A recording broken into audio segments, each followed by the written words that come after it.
Hoping to get some people in, part of it is to obviously discuss the topic that we picked, but part of it really is an opportunity for you to come in and sort of get to know some of the other parents. And we're here, I'll be here, Ms. Billman, the guidance counselor, she'll be here afterwards as well. If you have any reason you want to talk to us about whatever's on your mind, please feel free to. Couple of things coming up. We have a parent coffee in February. It's a combined 7th and 8th grade parent coffee. It's on the 13th of February. Haven't got a topic yet. I think we're close to coming up with a topic. We'll send out some information on that, but that'll be for both 7th and 8th grade parents. A couple other things are coming up. Today is the last day of first semester. Instead of Flex today, we have our drama showdown. So the 7th graders took drama for 6 weeks over the course of the semester. Their culminating project in drama class is the monologue that they do. And then they vote on the best, sort of 2 monologues from each of the sections. And today, the 16 or so, the best monologues will perform for the division in the drama showdown. It's a lot of fun. So we have that today. Tomorrow is the first day of second semester, which means your sons will start the religion class, which we'll talk a little about. They'll also switch, if they've had music this past semester, they'll switch to wellness class, which is one of 3 options they chose: Art of the Heart, Creativity and Motion, or Strength Training. If they've had one of those classes the past semester, they have music this coming semester. We have the grades will close. Report cards, the boys will see their report cards next Friday. They'll meet with their advisor, go over their report cards. I think they're available Friday afternoon for you to see online. And next Friday evening, the 25th, we have our dance. So encourage your sons to come to that if you want to. If they tend to be fun, we invite 7 or 8 all-girls schools. Boys can also invite friends that they have that are girls that are in 7th or 8th grade. These guys try to bring a senior, we don't allow that.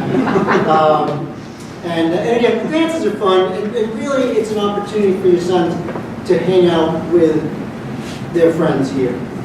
The girls just give them a reason to be more awkward and therefore cling to each other more tightly and get to know each other well. Sometimes this is a good opportunity. Some guys will use the dance as an opportunity to invite a friend to sleep over, afterwards come back to the house. You see that a lot at the dances. So it's a good opportunity if they say, I don't want to go, I don't want to talk to a girl. You don't have to talk to a girl. Most of them don't. So again, it does create that wonderful awkwardness that helps them to bond with each other. So those are some of the things coming up. Again, with report cards coming out, and you're able to follow a lot of the things on Canvas, sort of seeing this is just, what the report cards really do is give a deadline for the students who need to do retakes, who need to, are continuing to try to improve. They're learning from their mistakes. They're pushing themselves to get better. This gives them an opportunity it has the deadline. They actually have to do it by this point in time. Which also means the teachers in those classes that do a lot of redos and retakes have been talking to your sons over and over again, starting before Christmas break, but particularly now, and saying, remember, you need to do this. So when they say to you, because well, I had no idea that I had to do that, it's something got lost in communication there. And again, most of the guys will do very well. That tends to be, again, because there is that emphasis on sort of working with them all, pushing them along. If they don't do those redos, they don't kind of take the opportunities to learn from mistakes and stuff like that, it's usually one of 2 things. We talked about this before. Sometimes it's organizational issues, executive functioning issues, and it means we're going to, their lack of organization was even more than we expected it to be, and we will continue to get to know them better, get to know what they do and don't do, and work with them on that. In some cases, it's more along the lines of motivation, and we will continue to work with them and try to figure out what is it that's blocking that motivation. And it's a process, and if we can continue to work on that, we'll do so. So we, look at the grades. If they're great, we celebrate. If they're not, we try to figure out, okay, how do we help them improve? So this morning, for many of your sons, I'm sure this will be the first religion class they will ever take, so sometimes there's some questions about that. We have 3 religion teachers, Dr. Horning, Miss Felice, and Father Nolan. Father Nolan joins the Arupe division. He's been helping out with us throughout the fall as he was part-time here on Mondays. He was finishing up a degree at Boston College, a master's degree in, you mentioned it to me earlier, and I still forget it. Church history. And so he will be teaching 2 of the sections with our 7th graders and also working with campus ministry in the high school. So we also welcome Father Nolan to formally to the Arupe division as we start the 2nd semester. I'm going to turn it over to those 3 so they can talk about the curriculum. Well, good morning, everyone. Good morning, Dr. Horning. Oh, that's how he starts his class. That's how I start my class every day. Good morning. Good morning, gentlemen. It's nice to see you. Thanks for coming this morning. So we are going to talk a bit about the 7th grade religion curriculum. And I have a few slides. Maybe I'll stand on this side. Miss Felice and I have been teaching this course for pretty much ever since Arupe has been in existence, at least for Miss Felice. So we will drive most of this. Some of this, sorry. This is just about me, and I didn't put in all this stuff about Miss Felice and Father Nolan. But I like to say when I talk to parents, I like to take about 30 seconds to talk about myself, believe it or not, and then stop, because it's really about your sons. But I think it's important to understand, a little bit about your teachers. So I'll take 30 seconds and let Father Nolan do the same. All I really want to tell you is that I love working at BC High, and I love teaching religion. And I really hope that comes through to the boys when they take religion, my passion for Jesuit education, and my love for teaching. So, my name is Margaret Felice. I don't share all of the same credentials, although I do have 2 degrees from Boston College, and I spent some time at the Nativity Preparatory School in New Bedford, which was a Jesuit school at the time. I similarly love working at BC High. I've been here for 13 years, 2 years before, or this is my 13th year, 2 years before Arupe, and then since the founding of Arupe, I've worked with Mr. Hamlet and with Dr. Horning on developing the curriculum that we've taught, and it's something that we're really proud of. We have a lot of fun with, and the boys tend to really engage with. So I'm really excited to get started with a new group of 7th graders this year. I guess my Jesuit story begins. My favorite uncle was a Jesuit priest. So I thought about it at a young age, and then I went to Loyola University, Maryland for undergrad.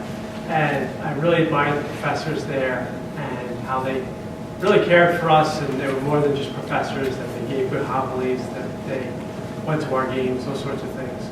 After a few years working in sports marketing, I kind of had this idea in the back of my head that I'd like to pursue the Jesuits, and I applied.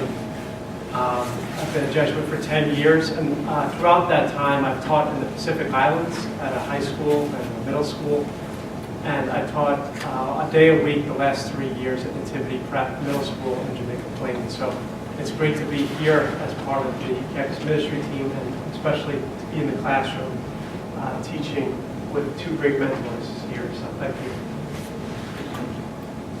And so everything we're going to tell you about the course, we're just going to assume Father Nolan agrees with, because he's new to the curriculum. So hopefully, if you see any red flags, we can talk about that. Okay. So this is a little overview of what we'll talk about today, just to give you an idea of the things we want to cover, nuts and bolts.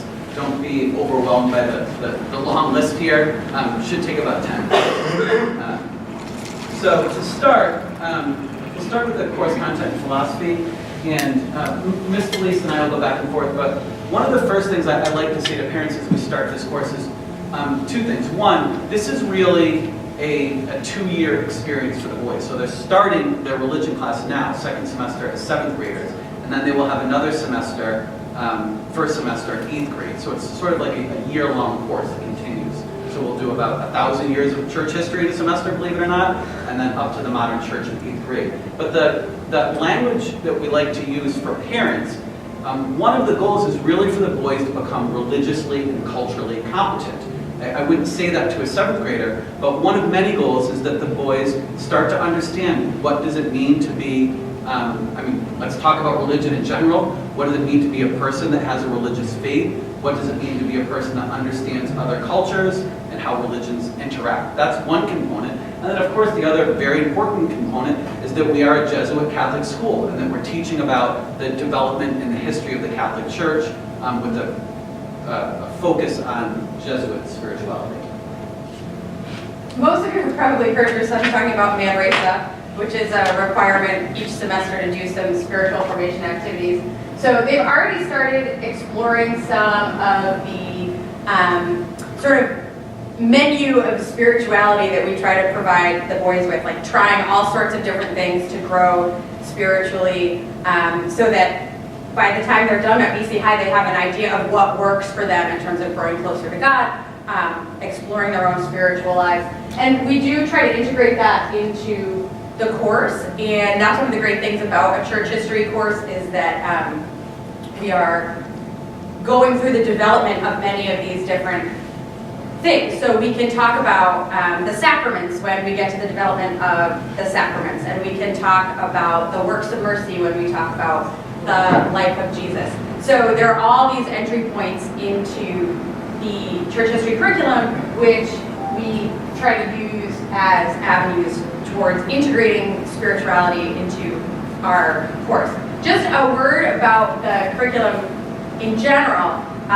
Probably your sons haven't studied what we're going to study in religion, and that's sort of by design. Our church history curriculum is not something that gets covered often in CCD or Sunday school, so it's not something that anyone's going to feel, I know all this already, or that anyone's going to feel, oh, I'm way behind, everybody else knows this already. Now, that doesn't stop the boys from coming in with that attitude, even if it's not the case. So if you have someone at home who's wringing his hands because, oh my gosh, I've never been to religion before, I'm not going to be able to do well, he's totally going to be able to do well. Similarly, if you have someone who's like, I went to CCD, I got this, I don't have to study, that's also probably not the case. So sometimes we do see those two extremes of attitudes towards the course, either a little overconfidence or an unnecessary lack of confidence. So if you're hearing any of that at home, hopefully you can, calm them down a little bit until they get the lay of the land and realize that we're all starting from a level playing field. And also, really a simple way to think about the course is that it is another academic course, just like social studies. We have varied assessments. I think the boys have a lot of fun. We have traditional tests, we have papers, we have group projects. And I always like to put a slide in, even though this isn't 100% applicable to the 7th graders yet, but it says the course ends with the religion rumble. And that's actually about to happen next week. So at the end of 8th grade, we have a big, believe it or not, church history competition where we compete over the top 10 church history events of all time. And the students make projects that wind up getting judged by the faculty, and we have a big sort of like, I don't know, I would almost call it like a church history pep rally. And I'm sorry, who has the trophy right now? And right now, Miss Felice has the trophy. I was editing this morning, so all typos are my fault, and I was looking for a picture of her with the trophy to give her due respect, but I ran out of time. So to summarize, the boys do all this work, and then one of us gets a trophy. So to talk a little bit about skills, again, we've covered some of this already. The competencies I talked about, Catholic Church content, prayer and reflection skills, and then really the academic piece. Writing skills, note-taking skills. We focus quite a bit on in religion class, and a goal of our this year is to do a little bit more with some vocabulary skills. I don't know if there's anything else we want to say about skills. Yeah, one of the things that we really push the boys on, particularly in 7th grade, is summary. In other words, using their own words. It can be very, very challenging, as I'm sure you know, for the boys to give an original summary of content. They want to go back to the book and kind of, and then it says this, and then it says this, and then it says this. Or, kind of take a phrase from the book because it sounds really smart, so they should probably include it. So we really do push them on summary and always creating original content. So you may see things coming up in Canvas with the comment, use your own words, use your own words, use your own words. Know that that's something else that we're going to look at. And I do just want to say something briefly about prayer and reflection skills, and Father Nolan might be able to speak about this as well. One of the sort of principles or fundamentals of Ignatian spirituality, St. Ignatius wrote a book called The Spiritual Exercises. He believed that there were things you could do to grow spiritually. So the phrase prayer and reflection skills, maybe like right next to note-taking skills, might seem a little incongruous, but we really do believe that with structure and guidance, we can help the boys grow spiritually by using these elements of their interior life that we're trying to help them identify and pull out. Do you want to add anything about the spiritual exercises? Yeah, I mean, just even the sense of taking a deep breath before you begin to pray, or to be mindful of what is it that I want to ask God for at this moment in my life. Thinking of prayer in that way, or reflection, as you would with your workout. That's what St. Ignatius was thinking. There's certain things you stretch before you start to work out. So in the same way with prayer, you take a deep breath, you calm down, you set aside your to-do list, you set aside all those sorts of worries, and then you begin in that sense. So that's kind of what we're talking about in terms of skills to facilitate that spiritual experience. Although, of course, that is not a component of their grade. They're not behind them with the bus. Like, pray they don't marry. Like, that's not, it's personal, so that's not anything that's assessed. Many of these other things will be assessed. And the other language we use around that also is just that we can practice our faith. We practice our spirituality. Like Father Nolan said, I'll often say to the boys, you practice to get better at a sport, you study to do well on the exam, and we practice our faith and work on our interior life. And again, we respect how each individual does that, but what we really want to do is provide opportunities for growth. Just kind of some basic keys to class success. I think that we all would share. I put a very high value in my class on personal responsibility, like I call it proceeding with integrity, sort of just doing the right thing. That's also part of our hidden curriculum, if you will, that this is really about moral formation and helping the boys understand right and wrong and making good choices and being a good person in the world and making the world a better place and living out mission. So really, I just sort of sum it up with respect. I try and be very clear with my expectations, and I think most of my students appreciate. If they meet those expectations, then things will be fine. If there's problems, I tell them I'm very reasonable. You just have to do the right thing by coming to me in advance or sending an email or looking for help, and I will always help them, and I tell them that. I said, where I'm not as flexible is when I've given you very clear expectations and you take sort of a different route, or class has already started and you're coming up with an excuse. Now, is this going to happen? Of course it will. I've taught middle school for a long time. But that's the place that we're trying to get the boys to. Yep. Good? Couldn't have said it better. All right. Homework and grading. I think simple philosophy on homework.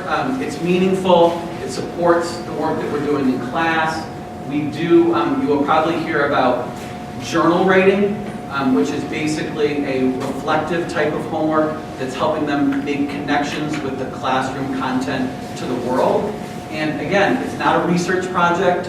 It is graded, but basically, if they're just answering the questions and putting in thought, they will do fine on that. You will probably hear some complaints because we push them to write a certain amount. So people, I have a journal, I have to write 250 words, which is like a double-spaced page, but we find that they get a lot of, I don't know if there's anything else on that. Yeah, I would just add, we do give homework almost every night. We try, usually not on weekends or certainly not over breaks, but if your son is still adjusting to the workload at BC High, this may be another adjustment. And even if he is adjusted, it's going to be an extra 15 or 20 minutes of homework. And every student is different. Some guys will slide right into that routine, no problem. But if you suspect your son might not, just know that these first couple of days or weeks really, you might need a little more support and just a little reminder that this is a switch, it's an adjustment. So if they have to change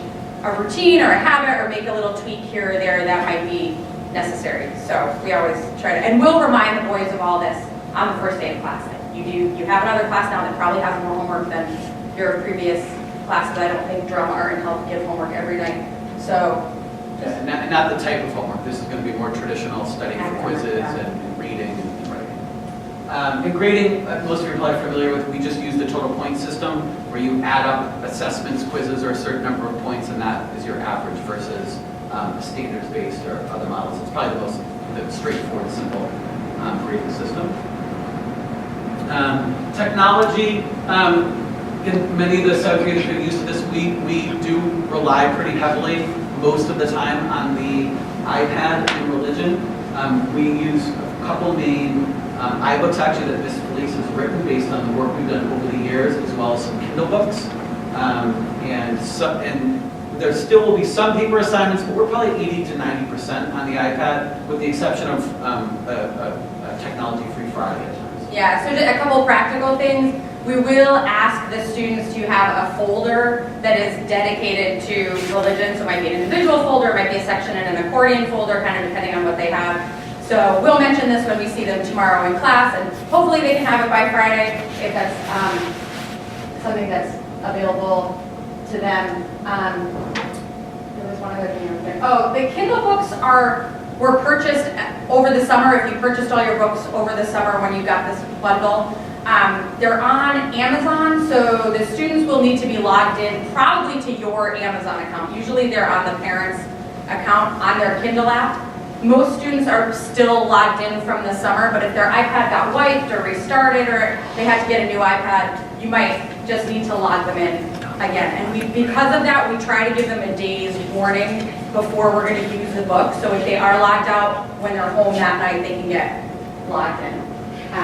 Also, because I wrote the iBook, when they copy from it, I know, so just something to, I mean, I can understand why they would copy from something so extraordinarily well written, however, it's very apparent. And we want to know what your sons have to say. They get so wound up in finding the perfect answer, but often, especially in journals, the right answer is the one that shows us who they are. I don't care what Wikipedia says, I want to know what your son has to say. So, as they're working to use their own words, that's another way that we tend to encourage them. I think really our last piece is just collaboration. A little repeat, what can the boys do? Be proactive, contact the teacher, take responsibility, and a couple things that you can do. Everyone sort of has a little different working, relationship at home, and different students have different needs. But I just think, as ask questions about class. Take a look at the Canvas page. Everything will be on. There's a religion page for Canvas, and reach out to the teacher if there's any questions. We're happy to answer your questions. So you just added that keynote in there at the end. That's Dr. Murnay's learning style. And my last slide, where I was going to, give Miss Felice some props with the trophy, is just that I really think that religion fundamentally is about joy. The Catholic religion is about joy, contrary to, popular belief sometimes. That is the core of the faith. And I just love being able to ask some of the biggest questions in life and encourage the boys to think about themselves, think about the world, think about God, think about the sacred in new ways. We go about with the work of being Catholic in the school in a joyful way and in a community that brings out the best of the faith, and hope that that's what they pick up. I just call that the human condition. I mean, of course we can be filled with joy and deal with suffering or tragedy or sin or mistakes or questioning our belief. I mean, that's actually, that's the messy work of being human, and I think that's the beauty of having something larger than ourselves to look to.